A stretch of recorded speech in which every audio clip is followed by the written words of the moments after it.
Next up now is, let's look at the second pillar here, which is retention. And here I've got 5 super practical things for you. Number 1 is the creation of a culture code. And I mentioned in the beginning, culture is all about creating a set of behaviors. And that is what a culture code is. And here you can really start thinking a little bit bigger and ask yourself the question, what would make this the best place to work at?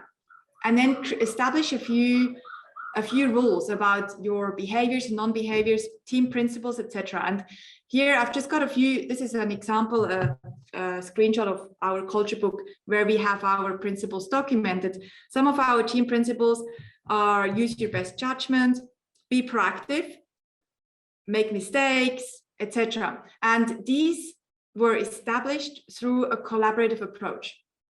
And I would love to quickly, also then we have our code of conduct, how to dress, how not to dress, how to pick up the phone, how to communicate via email, etc., etc. Now, one quick thing I'd like to quickly distinguish here is that there is a difference, and this is what a lot of people get wrong.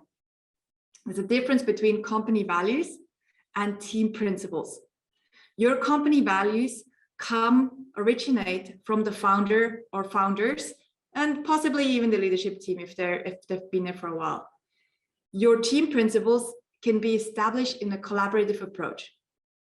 Massive difference, and I've just had a discussion with one of our clients who has hired a new marketing manager. This marketing manager, and this is somebody we did a culture book with and established their values with the founders.